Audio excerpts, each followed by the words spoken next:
Sumqayıt. Mən Sumqayıtdan anılmışam, Sumqayıtda böyümüşəm. Biraz Sumqayıt 90-cı illər Sumqayıt biraz gettolara bənzəyir. Biraz orada başqa şərtlər işləyir və siz orada survive eləmək üçün, orada yaşamaq üçün müəyyən bir belə deyək ki, addımlar atmalısınız, insanlara uymalısınız. Və belə deyək, həmin dövrləri yaşamış şəxs olaraq mən işıq çox nadir hallarda çox az-az gəlir. Qaz olsun, su olsun və müxtəlif ibtidai bəzi şeylər var ki, bunların sizin təmin olunması çox çətin idi. Hansı ki, o dövrlərdə bu kimi mənfilər olsa da bir insanların bir-birindən yardımlaşması var idi ki, hansı ki, birlikdə bir hərəkətlər həyata keçirdilər. Bu da insanı daha xoşbəxt edir. Çünki hamı bir-birinə kömək eləməyə çalışır ən azından.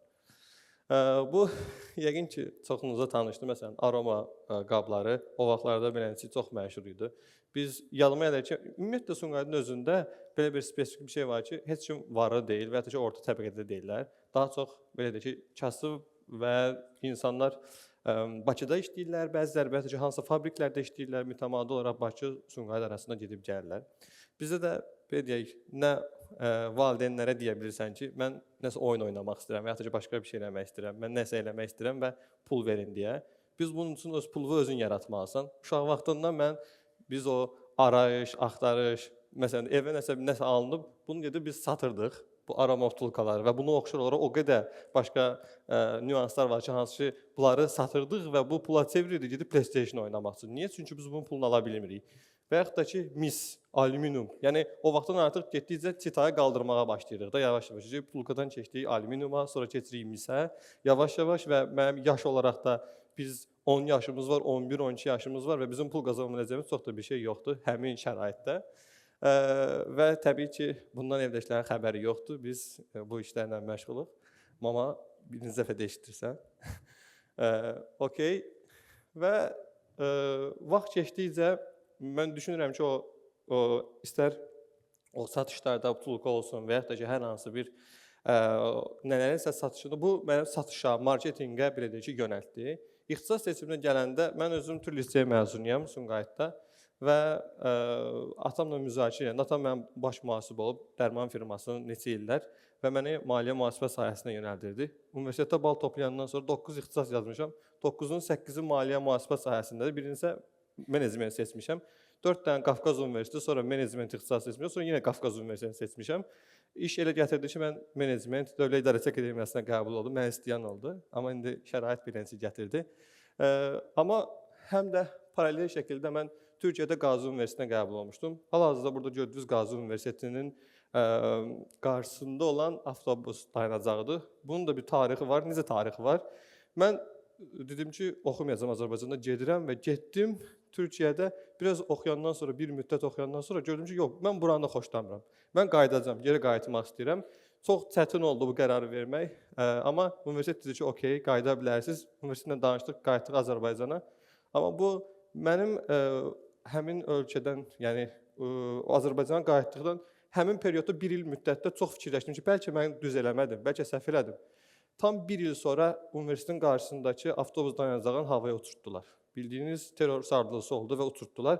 Yəni, valideynlərim orada o qədər şükür edirdi ki, yaxşı ki, getmədin, yaxşı ki, oxumadın, yoxsa havaya uçacaqdın da və bir Azərbaycanlı yaralanmışdı orada. Bu kimi xeyrin qabaqdadır, yoxsa arxada olduğunu heç cür bilə bilmirik. Hər şeydə bir xeyir var. Məntiqi ilə yanaşırıq. Sonra universitetdə başladıq aktiv həyata. Bu Biznes Klub Azərbaycan deyə bir dənə təsis eləmişdi tələbələr, bizdən əvvəlki tələbələr. İndi tanıdığımız əksər təlimçilərin hamısını orada təlimçi kimi biz çıxış elətdirmişik tələbələrə və oradan da bütün təlimçilərlə demək olar ki, əlaqələr yaranmağa başladı. Bütün təlimlərdə iştirak edirik və yavaş-yavaş marketinqə məndə maraq yarandı. Bir dənə təlimlərin birində, təlimçinin biri deyir ki, A-dan Z-yə marketinq deyə bir kitab var. Bu kitabı oxudum, həyat dəyişdi. Necə dəyişdi? Kitabı elə bitirməmişəm. Kitabı bitirməmişəm, başlamışam iş axtarmağa. Google-da yazıram məsələn, tələbələr üçün part-time iş. Mənə də iş elanları çıxır. İş elan nə çıxır? Yazır, transmilli korporasiyada part-time tələbələr üçün iş, heç bir də iş təcrübəsi tələb olunmur. Hansına klikləyirəm, zəng vururam, deyir ki, 28-də kapitanın yanına gəlin, oradan deyəcəm mən sarı edəcəksiniz. Birinə zəng vurursan, ikisinə zəng vurursan, üçünə zəng vurursan. Sonradan öyrənirik ki, bunlar nədir? Hamısı yəni, şəbəkə marketinqlə məşğul olan TNS və yaxud da ki, buna bənzər olan hansı ki, heç bir sertifikasiyası olmayan hansı bir bizneslərdir ki, sizi bir piramidanın içərisinə salmağa çalışırlar. Ümumiyyətlə, bu işlərlə məşğul olmaq istəyən və yaxud da ki, buna meyllənən kimlərsə varsa uzaq durun. Bu kimi şirkətlər hər il ölkədə 5 dənəsi açılır, 4 dənəsi bağlanır. O 4-ünün rəhbərində hər dəfə maskayla üzr videolarını çəkirlər ki, məsələn də bu kimi nüanslarla siz qarşılaşmayın. Evinizi satan var, maşını satıb qoyan var. Bu kimi işlərə girişməyin. Çünki iqtisadiyyatda əgər o dəyər yoxdursa, bir məhsul yoxdursa da bir biznes strukturunun o inkişaf eləməyəcək. Yəni oradakı bir dəfə internetdə bunu araşdırın. Ümumiyyətlə Ponzi sistemləri, bu Ponzi sistemidir və yəni elə bir Ponzi sistemi yoxdur ki, daimi şəkildə uğurlu olsun. Sonra bir dənə başqa bir elan gördüm. CRM üzrə təcrübəsi axtarılır. Müraciət elədim. İntervyum 1 saat 45 dəqiqə çəkdi. Çünki intervyu götürən adam da marketoloq idi. Başladıq söhbəti, o danışır, mən danışıram, o danışır. Deyirəm, filan təlimçi, filan nə bilim nə. 1 saat 45 dəqiqədən sonra dedi ki, nə vaxt gəlsən başlamağa? Beləncə söhbət oldu, dedim, sabah gələ bilərəm. Getdik sabah. Təcrübəsi kimi girdiyim şirkətdən 1 il sonra marketing direktorun mavini olaraq şirkətdən ayrıldım. Ayrılma səbəbim odur ki, baxıram ki, işlərin əksəriyyətini görürəm, görə bilirəmmi? Mən bunları eləyə bilərəmmi? Yes, bəlkə öz biznesimi açım dedim və həmin vaxt 3-cü kursda oxuyuram və 3-cü kursun sonlarındayam təxmini. Və Upper Education deyə bir dənə tədris mərkəzi yaratdıq. Tədris mərkəzi yaratdıq, işlər yaxşı gedir, hər şey qaydasındadır. Amma mən nəyə fikirləşirəm? Deyirəm ki, mən 9-6 işləməyəcəm. 9-6 işləmək mənə görə uyğun deyil. Mən öz işimin ağası olmaq istəyirəm. Nəticədə nə oldu? Mən burada su daşıyıram, gördüyünüz üzrə. Və normalda yəni mənim gündəlik rutinim necə olurdu? Saat 8-də evdən çıxıram, axşam saat 12-də mən evə gəlim. 12-də gəlib çatmıram. 12-də İçəri şəhərdə belə bir metronun zəngi olur. Hər saat başında metronun zəngi vurulur. Dınq-dınq deyə bir zəng vurulur. Biz ofisdən 12-yə qalmış 3-4 dəqiqə çıxırdıq. Yolda dınq-dınq səsi gəlirdi və qaçıb metronun girişinə girməyə çalışırdıq ki, girək də metronun içərisinə. Və bu formada neçə il müddətində 2020-ci ilə qədər bu formada bu davam edir. Və bunun nəticəsində bir də xarici təhsillə məşğul olduq və birinci ilin sonunda bankrupt. Yəni, batdıq. Amma o batdırdığımız pullar öz qazandığımız pullar idi və onu təzədən qaytara bilərdik biz. Və sonradan başladım. Bu mənim ilk seminarımdan, ofisin daxilində, bu ilk konferansdan, çıxışımda iş adamından öyrən tədbirimiz idi. Bu artıq ilk dərsi keçməyə başlayıram. Deyəcəz ki, bunları necə öyrəndim mən? Yəni, bu sahə üzrə bərbərliyi öz başımda öyrənmişəm. Yəni, öz biznesim üzərində batıra-batıra, reklam vururam, nəticə olmasa belə təzədən yenə bunu bərpa edirik. Okay, bu alınmadı, bunu yoxlaya bilərik. Try and learn. Try eləyirəm, görürəm ki, uğursuz oldu, təzədən bir dəfə də yoxlayıram, təzədən bir dəfə də yoxlayıram. Yoxlaya, amma bu heç də yaxşı bir üsuldurmu? İndiki dövrdə, bəli, çoxlu kurslar var, çoxlu mentorlar var, hansı ki, sizə mentorluq eləyə bilərlər. Amma həmin dövrdə sırf marketinq və rəqəmsal üzrə hər hansı bir təlimçilər və yaxud da ki, hər hansı bir bizim yol göstərəcək mentorlar yox idi. Amma yəni, sizə də ümumiyyətlə məsləhətim gənclərə, bu sahə üzrə ümumiyyətlə davam edən, istənilən sahədə mühəndislənsə, mühəndislik üzrə mütləq şəkildə bir mentor tapmalısan ki, həyatda sənə yol göstərsin. Çünki A nöqtəsinə, B nöqtəsinə sənin o gedişivi 2 qat, 3 qat sürətləndirə bilər bu. Okey, ikinci dəfə də batırdıq, bundan danışım. İkinci filial açdıq. İkinci filial Kaspian Plazadadır, 160 kvadratlıq. 8-9 otaqdan ibarət bir dənə kurs götürdük. Yenə ikinci mərkəz. Çünki birinci mərkəzdə artıq yerləşmirik. Deyəcəm orada niyə görə yerləşmirik artıq. Və ikinci yeri açdıq. Burada artıq bir səhmdar cəlb elədik. 3 nəfər artıq söhbətinizə. Çünki mən şərik açmışdım ümumiyyətlə biznesi. Üçüncü şəxs gəldi. 3 qoçun başı bir qazanda qaynamadı. Qaynamadı və nəticədə nə oldu? Biz qayıtdıq ofisimizə. Burada gördüyünüz kimi ofisin içərisində müəyyən bir fraqmentdir. Ofisimi götürəndə 3 otaq idi cəmi. Ofisimiz 3 otaqdan ibarət idi. Mən bu ofisdən çıxanda ofis 6 otaq idi. Ofisi hissələrə bölməyə başladıq. Çünki görürük ki, 3 otaqla biz bu kirayəni verə bilmirik. Orada böyük otaq var idi, ortadan bir dənə taxtla böldük. Sonra gördük bir koridor tərəf var idi ki, koridor tərəfində 2 dənə əlavə otaq çıxartdıq, bir dənə də resepsiyon çıxartdıq oradan və bununla da 6-ya çatdırdıq. Və icarədarı da heç vaxt ofisə gəlməyini istəmirdik. Hər dəfə deyirdim ki, icarəni verəndə, gedirdim ofisin yanından keçən, dedim ki, yolum elə buradan düşmüşdü, deyim sizin pulunuzu verim. Bir dəfə, 2 dəfə, 1 il beləncə fırlatdım. Kişi axır necəsə hansısa səbəbdən gəldi ofisə. Kişi gəlib belə baxır.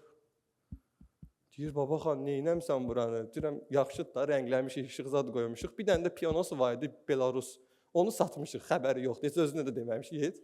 Sonradan gördük ki, Belarusda satmışıq da, gəldi, axır çıxdı. Kişinin puluna bir 100 manat artıq verdik ki, elə 100 manata satmışdıq, sizə verdik elə bu pulda. Çünki yer tutur orada. Uşaqlar gəlir, kimsə uşağı başlayır oynamaq ondan.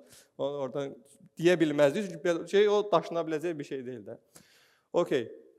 Və bu formada biz bunu davam etdirdik ta ki pandemi dönəminə qədər. Biz bir filiala qayıtdıq, ikincini çünki batırdığımız üçün təzədən gəldik, bir filiala qayıtdıq. Burada pandemi başlayana qədər, fevral ayı 2020-ci ilə qədər tam 256 tələbə var idi kursun içərisində. Tam 256 tələbəmiz var idi. Amma mart ayında artıq dedilər ki, qapını bağlayın, çıxın gedin. Çünki pandemi dönəmidir, evdən işləməlisiniz. Onların cəmi 20-si ya 30-u təzədən şeyə keçdi. Onlayn versiya keçdi və biz yenə 3-cü dəfə batırmış olduq bundan da.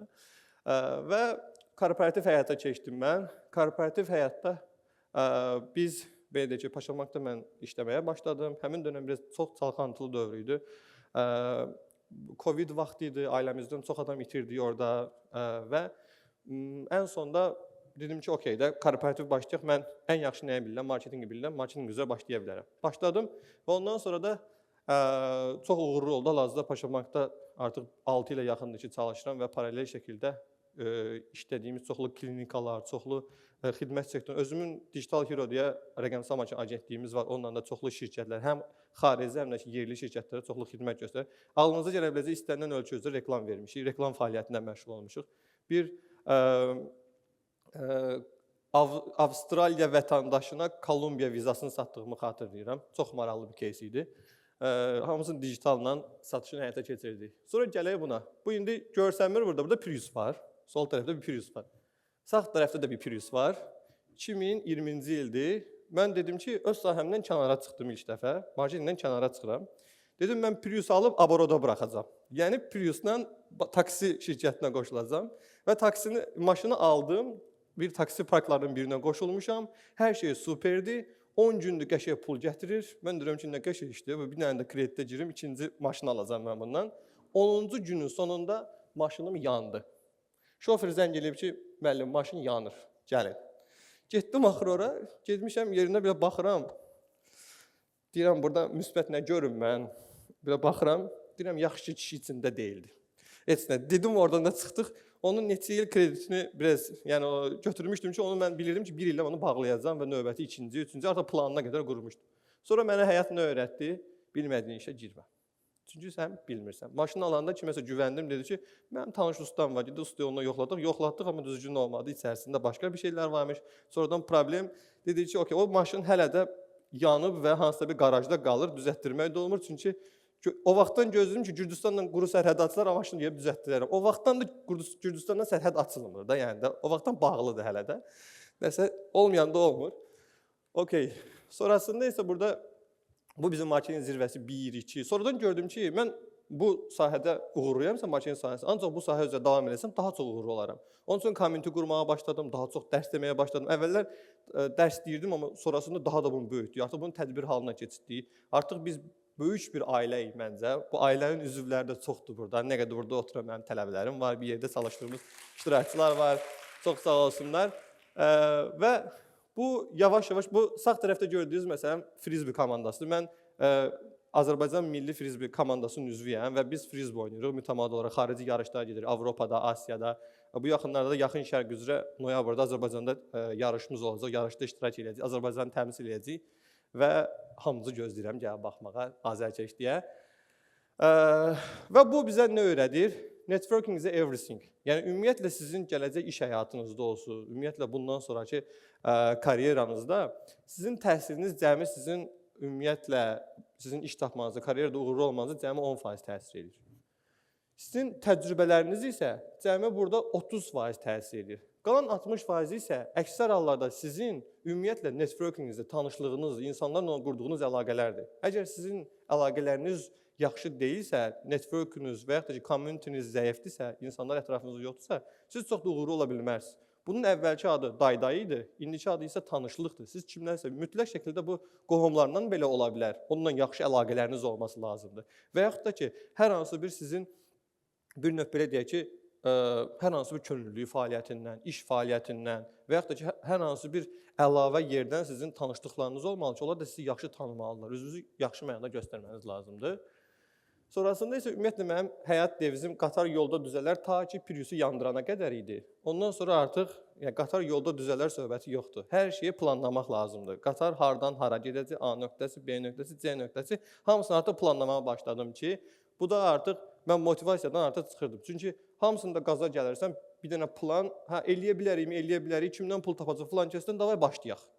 Bu məntiqlə davam edirdik, amma sonradan isə artıq bu disiplin halına salınmalıdır ki, 2022-ci ildən bəri mənim hazırladığım və uyguladığım şeyim var. Yəni Excel bir şitim var, avtomatlaşdırmışam. Hər ildə daha da yaxşılaşdırıram. İnşallah gördüyünüz kimi 4 ildir ki, bunu plana əməl edirəm. Hər ildə bu faizi daha da artırıram, uğur faizini daha da artırıram. Franklin Covey'in təlimçilərlə görüşmüşdük Azərbaycanda. Bir izah eləmişdim ki, necə bir sistem keçirdirəm time management üçün. Onlarınkilə də müqayisə eləmişdim. Adamlar dedi ki, səninki daha yaxşıdır. O da daha da bir motivasiya verdi. Dedim, daha disiplinli olacağam mən. Və bununla bağlı çalışacağım ki, LinkedIn-də bir post paylaşım, bunun template'ini paylaşım ki, kimlər ki istifadə edə bilərlər. Bir neçə dənə təlimdə göstərmişəm, amma bunu daha publikaya çıxartmamışıq. Sonrasında isə mən ən sonunda bir Dostoyevskinin sözlərindən bitirmək istəyirəm. Bu nədir? Bu söz çox belə ki, qarşılaşmışam. Nədən ibarətdir? Özünə aid bir yalanı danışmaqdansa, başqalarına aid həqiqətləri təkrarlamaq daha yaxşıdır. Çünki birincidə insansan, ikincidə isə tutuquşudan heç bir fərqin yoxdur. Yəni, insanların ümumiyyətlə özünün həyatında gerçəkləri olması lazımdır. Öz gerçəkləriniz olması lazımdır. Başqalarının doğrularını demək çox asandır. Amma öz doğrularınızla, öz dəyərlərinizi yaratmaq daha çətindir. Amma o zaman daha uğurlu və daha keyfiyyətli olacaqsınız. Bu qədər. Çox sağ olun, təşəkkür edirəm.